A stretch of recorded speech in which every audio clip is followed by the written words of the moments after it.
We'll now go to the gentleman from Iowa, Mr. Nunn, for 5 minutes. Thank you, Mr. Chair. Chairman Gensler, thank you, and welcome back to this committee. I know each time we get to have a lot of questions on this. Last time we spoke, I addressed swing pricing and hard close proposals with you.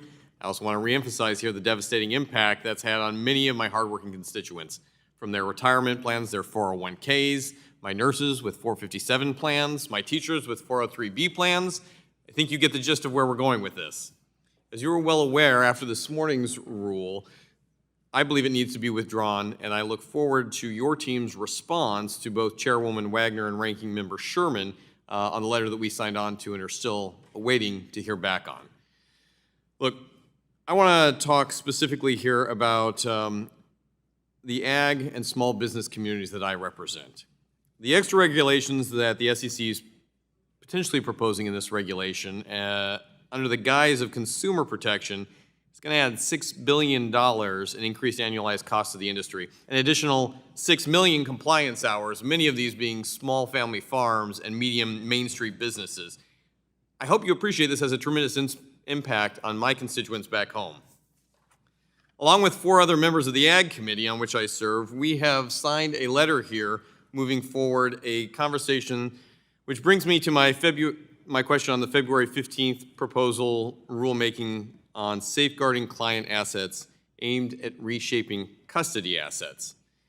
As you know, we have worked hard in your former role with CFTC on how this can be successful. But dozens of trade groups have signed up and identified that this rulemaking would represent trillions of dollars of assets that our constituents back home face. Both of these letters, Mr. Chair, highlight significant errors with the proposed rulemaking, and I'm going to begin this conversation by asking you to consider withdrawing it until these things get fixed. Your definitions of custody and asset would expand so greatly they would encompass derivatives and future markets that have been overseen by the CFTC, your former organization, for decades.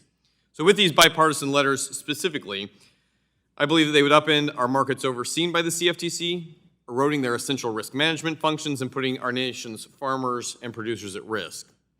Now, Chairman Gensler, in your 432-page proposal on economic analysis, do you know how many times agriculture was mentioned as part of this review? I don't recall, but I suspect you're going to let me know. Would it surprise you to know not once? In fact, it was only mentioned as a subcategory within a footnote. Clearly, this is concerning, particularly for my farming constituents, but for entire economies built around this, something the CFTC has been doing for decades.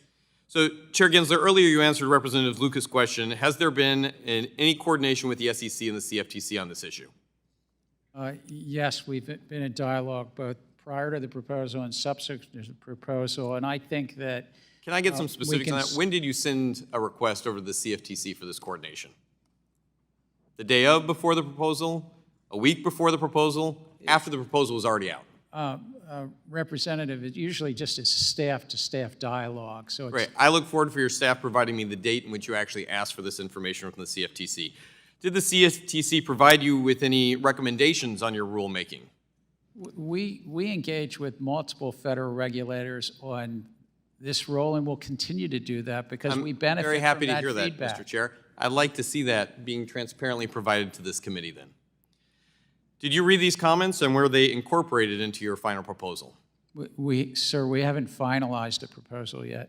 Did you incorporate any of CFTC's We haven't finalized an recommendations? adoption yet. Mr. Chair, did you incorporate any of the CFTC's proposals into your recommendation? We have put out to public comment to get feedback, and we get feedback, and it's benefiting this, and I think that we can... So I haven't heard anything about the CFTC on this. You're putting it out to the public, which brings me to my next question. It's my understanding that you recently reopened the comment period without re-proposing the rule. Specifically, what value does this add to the ag community and my constituents for their grave concerns if you're reopening it, but you're not listening to the CFTC, the ag committees, or even what's happening at a bipartisan level within this committee?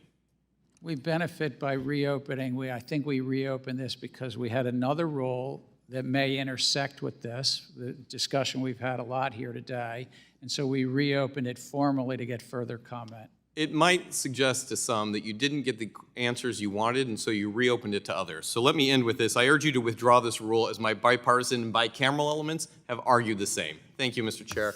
I yield the remainder of my time. Thank you.